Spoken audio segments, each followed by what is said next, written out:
We are all sinners, okay? We are all sinners.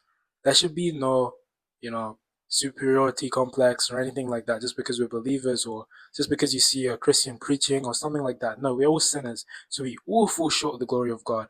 But it doesn't mean that we have to engage in sin by forcing ourselves to, or, just because we're saved by His grace. No, no, no, we don't do that. We don't abuse the Lord's grace, nor do we judge others for their shortcomings or whatever.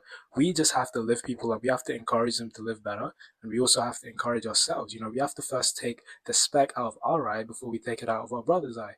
Why is that? Why did Jesus Christ say that? Because He's saying, work on yourself. Look at the things going on in your life, the things that you're doing wrong, the sins you're battling with.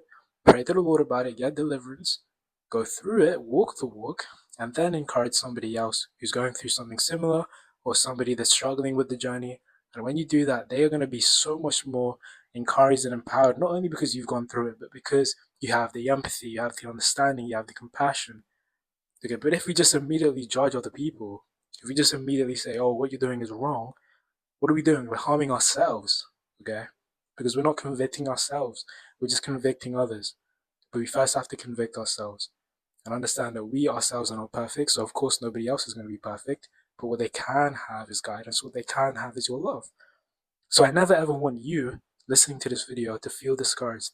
If you're not doing something right, if you're not having this experience, if you're not doing this, having that, does not matter. It does not mean that you're doing things wrong. But what it means is you just have to find yourself in alignment. Get back into alignment with the Lord Jesus Christ. Just take the time, have patience. Build up the routine, build up the passion for the Lord. Commune with Him, have time alone with Him, spend time talking, conversating.